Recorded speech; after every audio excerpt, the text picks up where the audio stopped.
What's up? Welcome to today, where I want to talk a little bit about starting a local service business and just some lessons I've learned. I've got this local carpet cleaner that has been a super interesting, I guess, test case or example of kind of what to watch, what's working, how to get started in like these home services, right? I work with a lot of home services on the SEO side, right? But it takes some time for me to do what I'm doing, especially if somebody's starting from zero, right? It can take a few months at least because there's such a impact from time on your Google business and all that stuff. So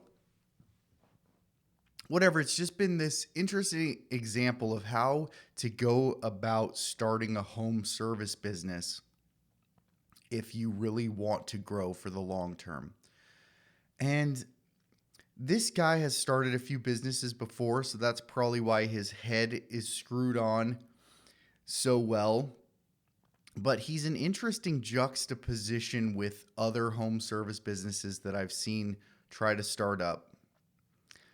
What's funny to me about most people who want to start a home service business today is that they see this as an opportunity to do less work or to do something new and exciting. And I think they're looking for a change in life. That's kind of ultimately what I think is happening. But then on the other side of that coin, there are a lot of people who are already running a business. Well, I say running a business. That's probably not the right way to put it. They're already doing the technical side of a business that they own, but they aren't running a business. So I guess the way people say it, it's a little derogatory maybe, but saying they own their own job, which does make sense. But they're almost on the opposite side, trapped in a business that they have to operate every day. They wouldn't know how to get away from doing the work themselves, So, but this individual that owns the carpet cleaning business, it's just been so interesting because he has a plan, a business plan. He knows where he is now, but he knows where he's trying to get to. And it's been really refreshing working with him because of this insight into starting a business. I remember hearing a story a while ago about a new business that was opening. A company was opening. They were going to sell some kind of specialized or manufactured chip, some kind of specialized product. And the interesting thing is they knew exactly who their target customer base was going to be, right? So they had, let's say, 100 companies that they knew were going to be their target customers.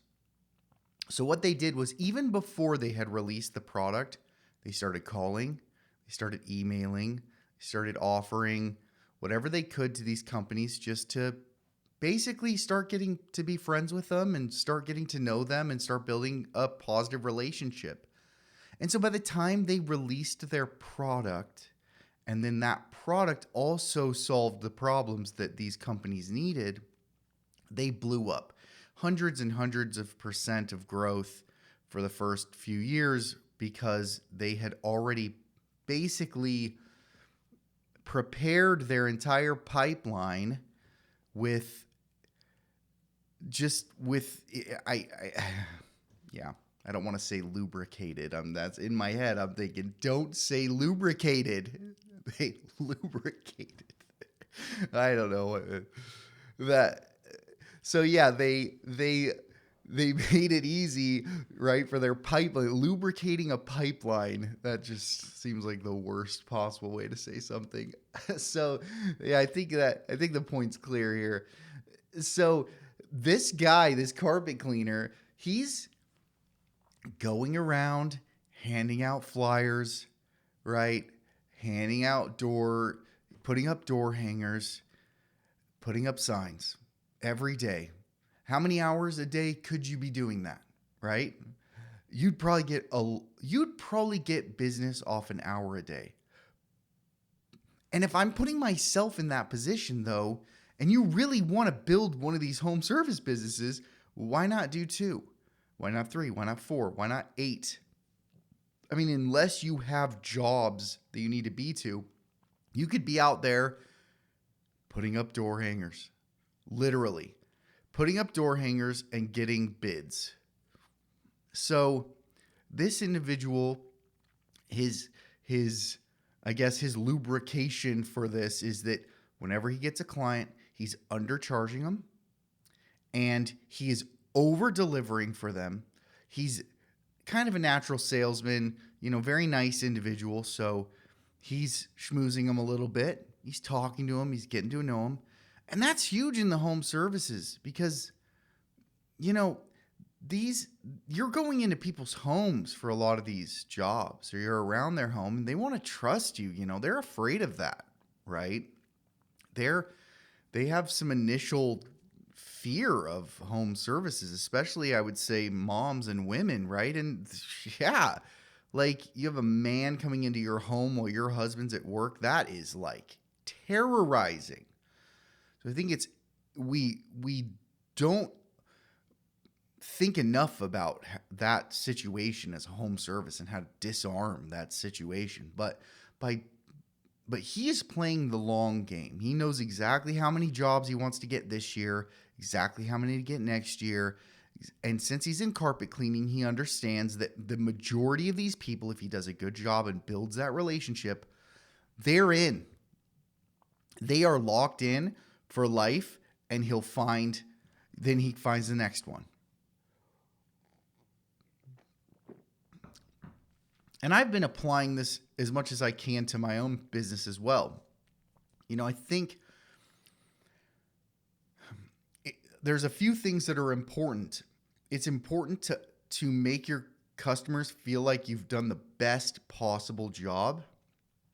And so if they don't understand what that is, then to educate them or help them understand what that is, right? So for carpet cleaning, I think it's pretty obvious to a customer if they feel like you did a good job or not, right? There's stains or whatever that are a little bit more obvious. So that's a nice business because people know what you're doing.